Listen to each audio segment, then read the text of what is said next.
Hi guys, thanks for joining us. I have Mr. Jagdish Kini, who's been a very successful executive, coach, as well as a business leader. You have seen him in various platforms, various forums. Today I'm at his home in Whitefield, talking about how to release the hostage. So Jagdish, thank you so much for your time.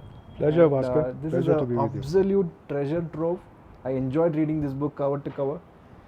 What interests me is in 13 simple chapters, easy to understand language, you have threadbare laid a amazing blueprint for anyone at any stage of their career or life who feel they are stuck. They could use this template. Yeah. Many of these are easily accessible formula or framework. It's not difficult to follow, and you have interwoven all your personal experiences through this. Yeah. That made it an enjoyable read. I felt Thank as you. if I'm walking with you and you're Thank giving you, the yeah. stories from your personal experience. Yeah. A lot of these stories really resonated with me. Maybe some of the industries, we have worked together, and True. your impact on those industries, especially telecom, has been huge in India. Thank you. For me, from a pharma background, having to know what is telecom, it took me a while. If you remember Srini. Yeah. So I walked into his office once. I was working in Hyderabad, handling training and development for Andhra and Karnataka circles. And I told him, Srini, I don't know anything about telecom. There are many people like me. What do I do? And then he said, you can come up with some idea. He was so open about it. He had an open door policy throughout. And then I started something called Know Your Industry. So it's an email that will be blasted across all employees of Andhra and Karnataka circles. Talk about simple things like what is BTS, what is network bandwidth, what is allocation, and those jargons. And so I used to talk to different department people and say, what did you learn today? What is the terminology that our employees should know? If you're from finance, what telecom concepts you need to know? That's where I started my journey in telecom, and your experience, especially that beer and biryani that you ordered for your team at 2:30 a.m. in the morning. So those kind of incidents really touched me. The kind of leader you are, empathetic, the people-centric, yet focusing on customer-centric culture that built the industry from ground up. Yeah, those are amazing start points. May I start this conversation by asking you, who is this book for, according to you? Well, I mean, rather than coming to the target audience, let me say why I wrote the book. Sure, please. I had a great stint in my industry days.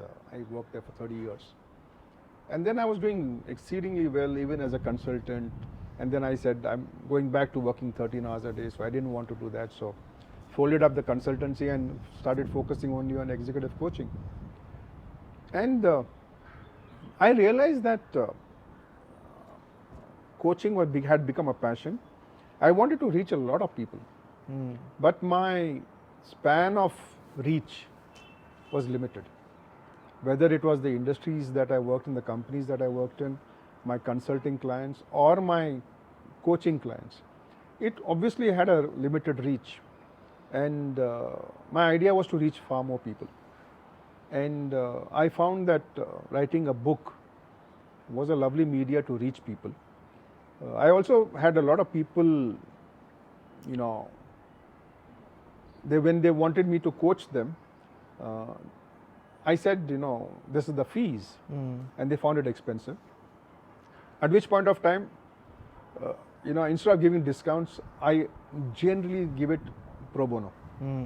And I think that's my way of saying, I'd like to coach you, but not many people, appreciated the idea.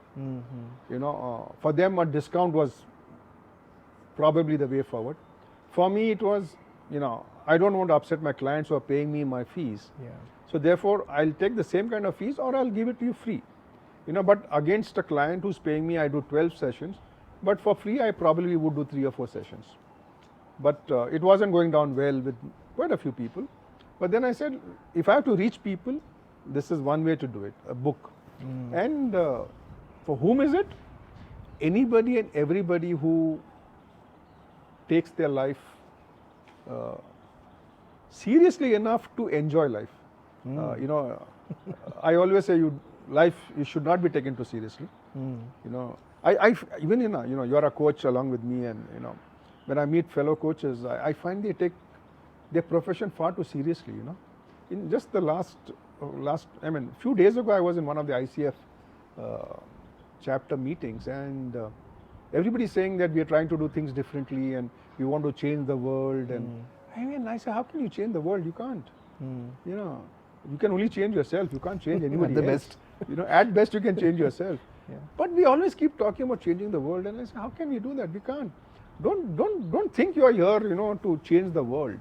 If you can contribute, do it in your own way. But changing the world, boss, you know, even to these so-called gurus that we talk about, I'm not sure if they think that they can change the world, and some of them do think they can change the world, and they do mention it. But I certainly cannot change the world. If I can change myself, I'm happy. One person at a time. Yeah, Starting 1% with at a myself. time. Absolutely. Start with yourself.